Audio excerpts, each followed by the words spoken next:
lately I've been having the worst anxiety ever. Hey Rufus. Great.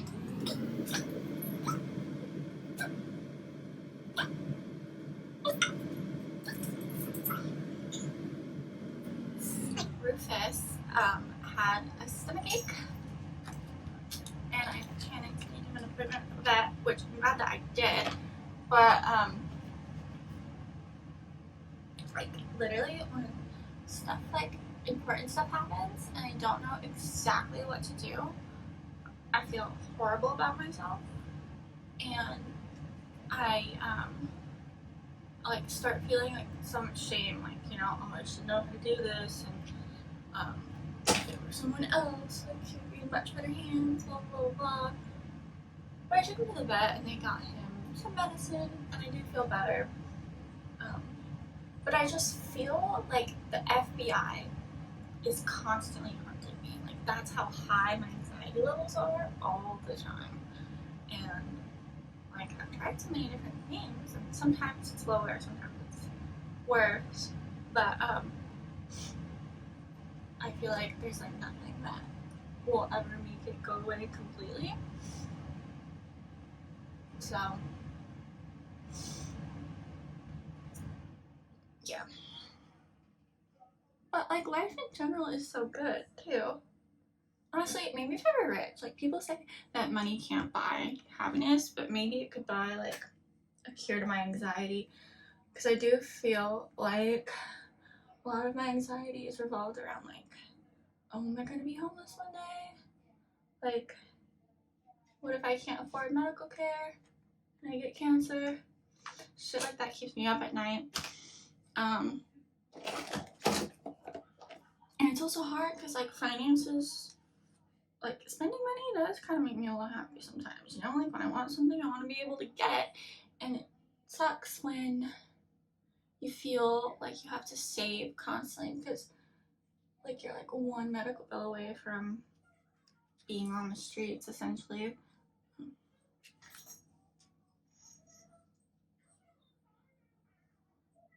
This chai latte is very good though. Maybe that's what I need. Maybe I just need a bigger chai latte budget. Some people really don't like chai lattes though. That's on them. I think Taylor Swift really likes chai lattes.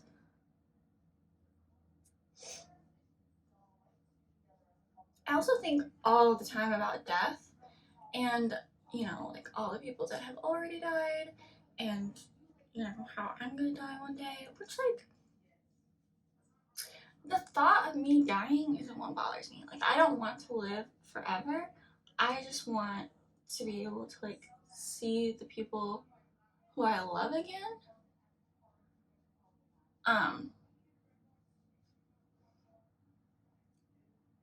But I mean, there's either something or there's not. There's no point in like stressing about it, but it does stress me out. That's the thing. There's no point sometimes to being stressed. Sometimes you just are stressed. No point, you just stress. And that's kind of how I am with most things. I just stay stressed all the time. Part of it, I think, is like the way I grew up. Like, my mom was never chill ever. Like, my dad's kind of the opposite. He's like always chill, until he's, you know, I mean, for the most part, I think when he needs to not be chill, he cannot be chill. But he's calm under pressure. My mom is not. The smallest thing could happen, and she's like, well, I guess we're all just gonna die, you know? And maybe that rubbed off on me a little bit.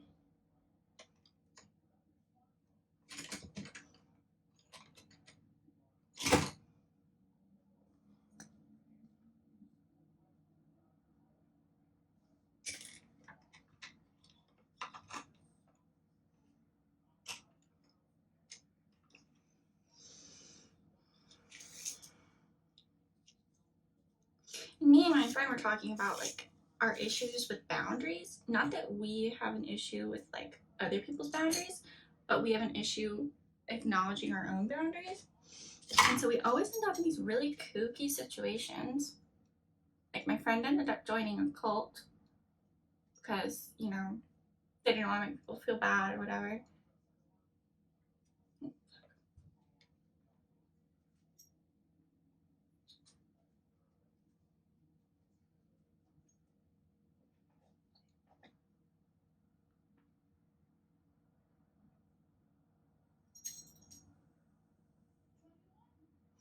I never joined a cult, but I've probably been pretty close.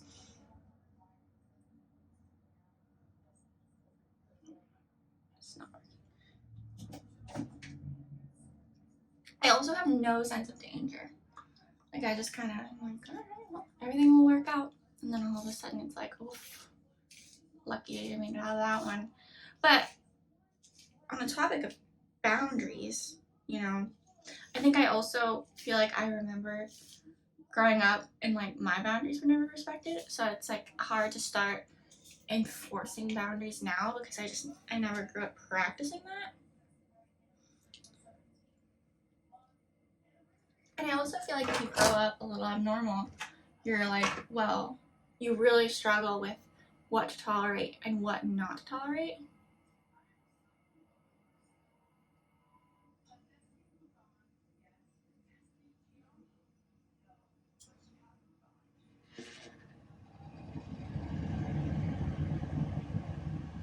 In general, like a lack of confidence affects you in like way more ways than one.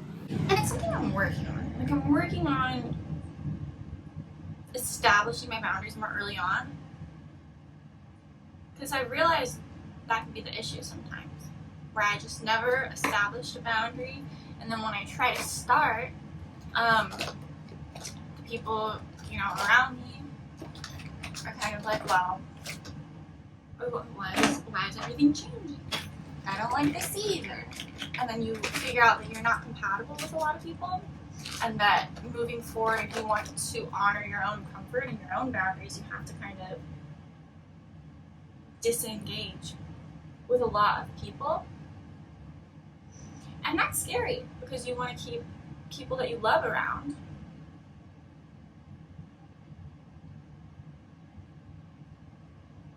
And that's something I still really struggle with because I want the people that are in my life, most of them, to stay in my life for a good amount of time.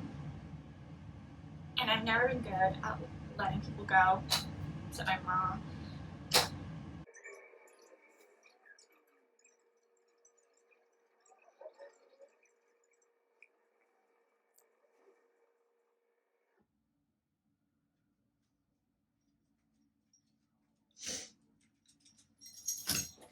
That's enough.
I don't know, I've also been grappling a lot with like shame and feeling intrinsically bad, which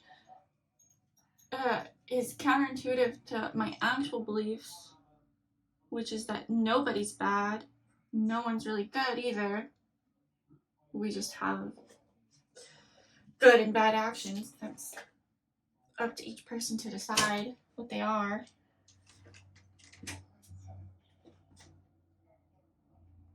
So, I don't know.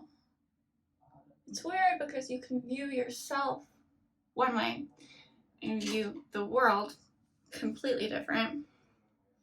I did tone my hair last night though. I might do bangs. I do bangs now. Let's see.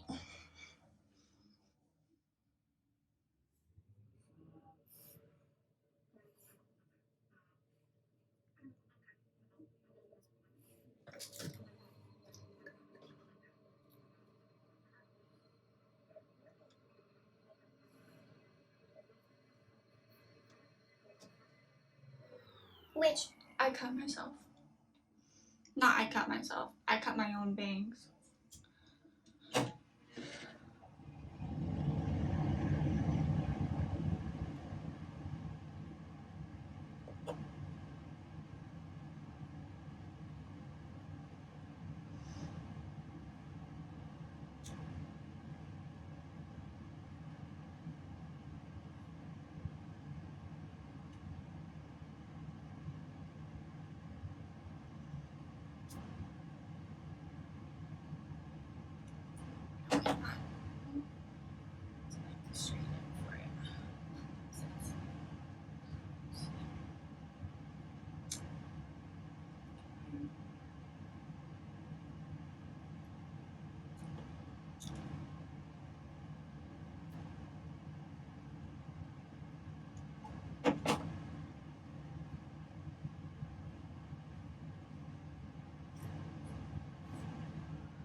Do much to my ends because they're so I bleach my hair and sensitive stuff.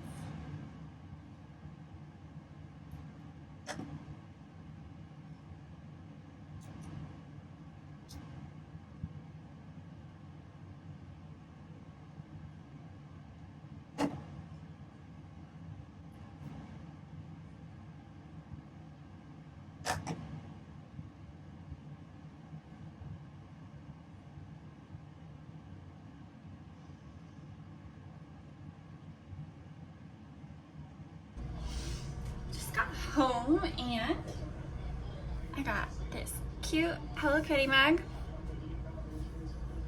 a kettle. I did not have a kettle. And in the thrift shop, I got this skirt. Doesn't even have a tag. Long, and it has like little daisies on it.